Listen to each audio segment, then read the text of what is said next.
Marvel's Spider-Man. So this game was released last month in early September 2018. I had a very long time to sit down and really think about my experience with this game. I purposely delayed this particular retrospective, and I've gone back through and played some of the game again, just the in-game content, a few weeks after I officially completed the game and platinum did all side missions and everything, what have you. And this is the best game that has come out in 2018. It's been a pretty lackluster year thus far when it comes to video games, but this is more along the lines of what I was looking for the entire year. A strong action-adventure based game that takes a beloved character like Spider-Man and does him justice by introducing familiar characters such as the Kingpin, Mary Jane, Otto Octavius, Scorpion, Rhino, Electro, so on and so forth, what have you, and giving them a unique spin that feels inspired from the comic books that these characters originate from, but also at the same time breathing new life into these characters that people know. And the game really takes advantage of not just Spider-Man, but also Peter Parker himself. You know, there's an emphasis on the fact that Peter is a scientist and that he's a very smart guy. And he uses his intelligence to get through certain situations and to find solutions to problems that other characters otherwise wouldn't. It feels very much like a modern take on the character, but one that's familiar once again. Gameplay wise, from a gameplay perspective, the game's combat system feels very inspired from the Batman Arkham games. You know, it has that rhythmic flow to it, but it doesn't straight up copy the Batman Arkham games the same way that the Middle-earth games do, or the same way that Mad Max game did a few years ago.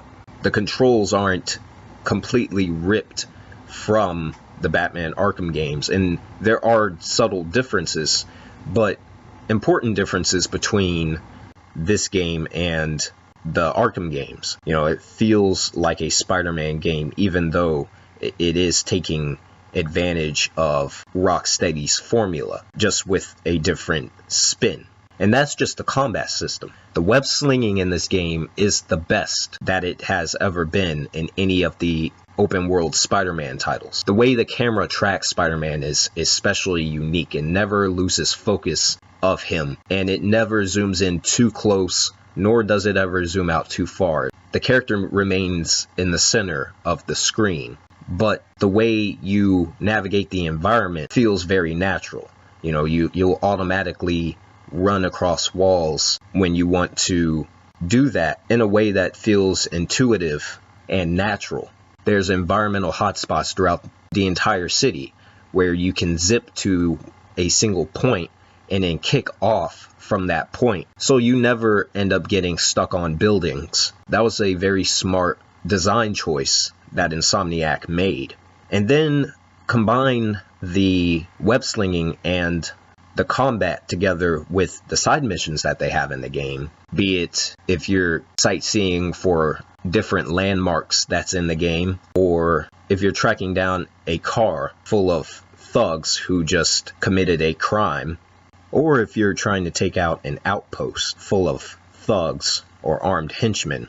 You know, everything in the game feels like it actually belongs, and it makes up a good chunk of the activities that you do in the game.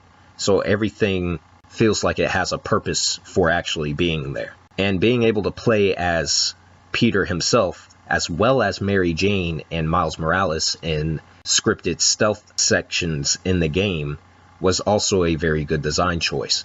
You know, that's part of what helps separate this game from the other older open world Spider-Man games. And that's very important that Insomniac did that, because there was so many of those kind of games that has been released up until this point. And this one truly feels unique because of the added extra playable characters. And just the overall presentation in this game is fantastic. As for the story goes, I really enjoyed the story to this game. Some people didn't quite enjoy it as much as I guess they expected to, but I found absolutely nothing wrong with the story. It felt like I was experiencing a long-lost Spider-Man comic that just sprawled the life on the screen. And that's what I was saying before, where the game gives justice to these characters. From the dialogue to the character interactions, everything feels like an authentic Spider-Man experience. Not just a comic experience, a Spider-Man experience. You know, the characters feel like the characters. Peter feels like Peter, Mary Jane feels like Mary Jane, Otto Octavius feels like Otto Octavius. You know, it's a very intentional and rewarding narrative that is cohesive and has a beginning, a middle, and an end that's satisfying, which I couldn't say about the last Arkham game that was released a few years ago.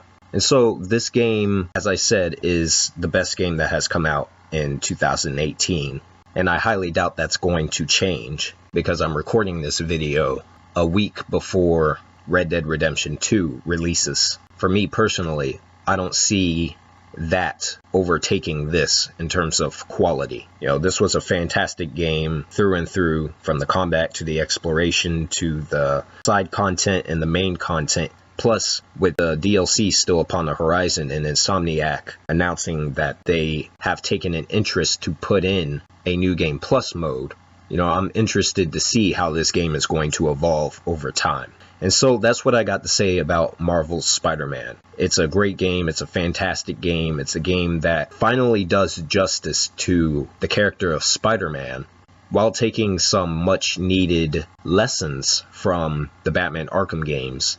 And Insomniac Games realized that Rocksteady's formula is the perfect formula for a game that's based off of a fictional comic book character.